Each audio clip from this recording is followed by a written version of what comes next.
এটা দিয়ে mobile journalism দিয়ে কিন্তু আমরা শেখ হাসিনাকে বাংলাদেশ থেকে বিদায় করেছিলাম। আমাদের কাছে বড় মিডিয়া আছে, এটা জানেন তো কি? এটার কানে কোনো গোপন থাকে? এবং যেই কোনো ঘটনা এখন ঘটে এটা বিদ্যুৎ গতিতে সবার কাছে ছড়িয়ে যায়।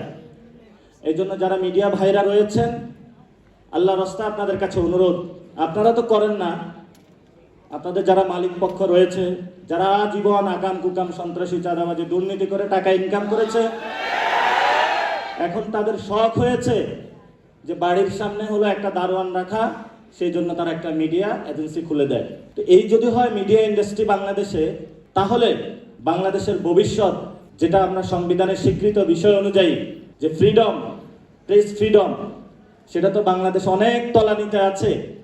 তাহলে সেটা থেকে আমরা কিভাবে মুক্তি পাবো, এটা আমাদেরকে মন্ত্রী মহোদয় দিক নির্দেশনা দিবেন। হেফাজতে ইসলামের সেই সাপ্লায় যারা এসেছিল, ম্যাসাকার চালানো হয়েছিল, দাবিগুলো কি আপনারা ভুলে গিয়েছিলেন? দাবিগুলো আমাদের এখনো বুকে আছে।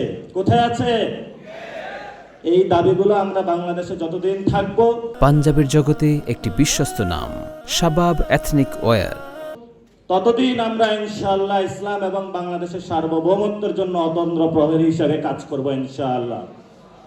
আপনারা জানেন আমাদের সীমান্তে গেরুয়া সন্ত্রাস এসেছে। এই জন্য হলো গেরুয়া সন্ত্রাস মোকাবেলায় বাংলাদেশের ফরেন পলিসি থেকে শুরু করে নতুন করে সবকিছু আমাদেরকে সাজাতে হবে। এই গেরুয়া সন্ত্রাসের শিকার মোদি যখন বাংলাদেশে এসেছিল, আপনারা সবাই রাজপথে নেমেছিলেন এবং অনেকে শহীদ হয়েছিলেন, জেলে গিয়েছিলেন, মনে নাই আপনাদের?